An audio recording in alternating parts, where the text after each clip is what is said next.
Hi there, Sandy Freshy here. Welcome to my channel. Welcome to all of those who are following me. And if you are new to my channel, welcome, welcome, welcome. Today we're starting a series about sheltering in place by energy type, by human design energy type. And if you're not sure what your energy type is, I'll leave a link so that you can get your human design chart, and it will say somewhere on that chart energy type or type. So as we go through this series, pay attention to what your type is so that you can really tune into your video about what you may be experiencing in your shelter in place quarantine time and how you may make that a little bit easier for yourself.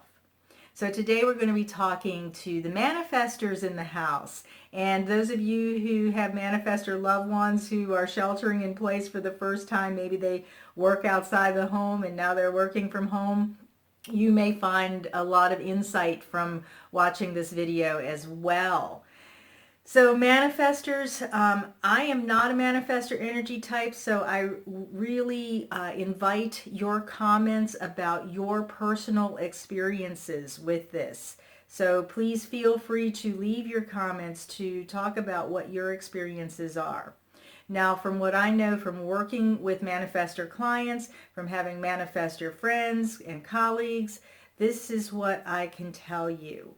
If you are at home alone and you are quarantined or sheltering in place alone, I am guessing that you are really loving it because you have the freedom to move about your environment, to do what you want to do, when you want to do it, without anyone questioning you as to your next move.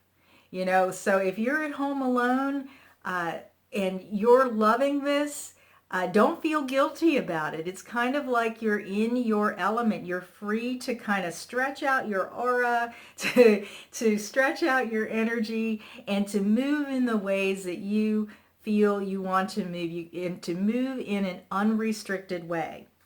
Now, you may also find that you might not have as much energy as you normally have if you're used to working in an office or you're used to working around other people. And that's because you do have an undefined sacral center. You have an inconsistent relationship with the sustainable energy to work. And when you're around others, you take in and you amplify their work motor energy.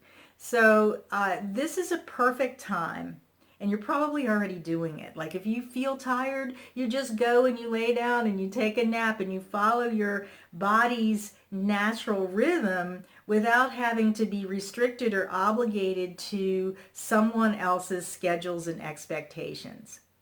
Now, if you're working from home, it may be a little bit different, right? You may still have to have schedules and stuff like that, but you still have that freedom that manifestors in general crave, that freedom to just be and do when you want to do and be, right? Or what you want to do and be.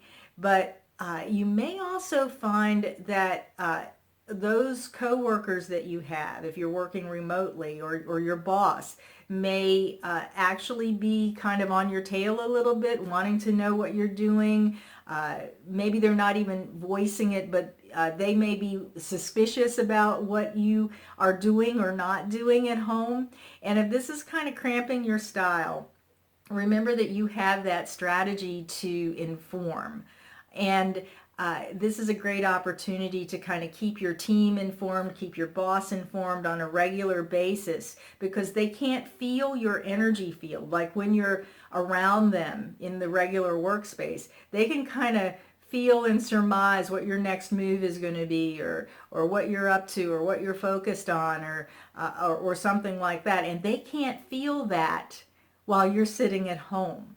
So if you try informing them, it can really put everybody at ease, make everybody feel more peaceful, including yourself, because they won't be hounding you and asking you, what's your next move? What are you planning to do? What are you up to? Did you get this done? All of those things.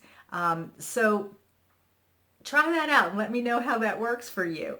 And, you know, the other thing, when people can't feel your energy field, they may develop or project their own anger, their own insecurity onto you. And you know that you have that not self theme of anger, where you can get kind of angry and other people can get angry at you because maybe you're doing something that they didn't think you were doing because you didn't inform them, and then that creates a lot of misunderstanding.